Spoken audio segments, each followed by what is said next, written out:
why they don't believe in and don't appreciate your dream.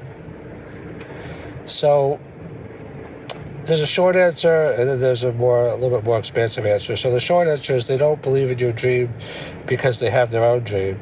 So part of it is physiology. We each have our own brain, so we each have our own thoughts, but we also each have our own spirits and our own souls. So what's intrinsic to one person is different than what's intrinsic to another. But there's a few other factors also at work. One is that we have a strong need to be right in this world, and that's kind of linked to survival, because if we feel like we're wrong, then we feel like we're vulnerable because we feel like we can't be efficacious and effective in the world. So let me just break that down a little bit. So there's a famous saying that says you could be right or you could be rich. The reason why people are successful and wealthy one reason is because they can handle chaos, they can handle ambiguity, they can handle not being right.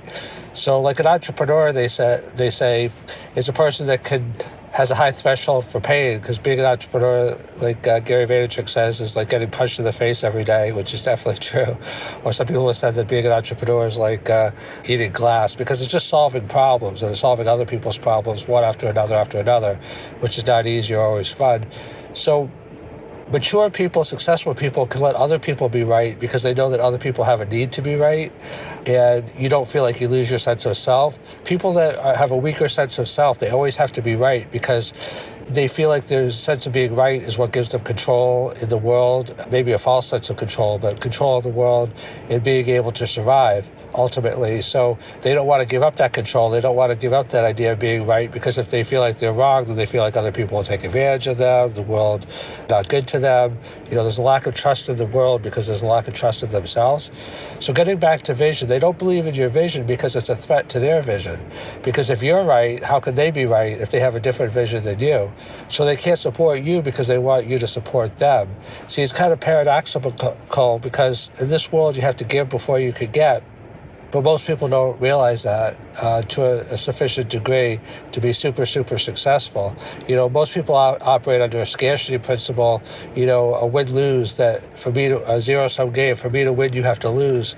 But really mature and spiritual and successful enlightened people realize that it's not win-lose, it's win-win, that I don't win at your expense. I win because you let me win.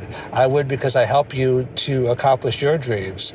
There's a famous book, Win Friends and Influence People. It says, show interest in other people, genuine interest, and then you'll get what you want. Zig Ziglar says, help enough other people to get what they want, and, you can get anything you want.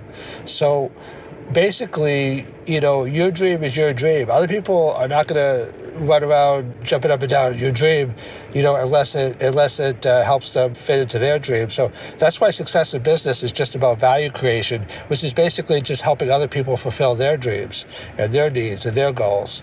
And I guess that's about it for now.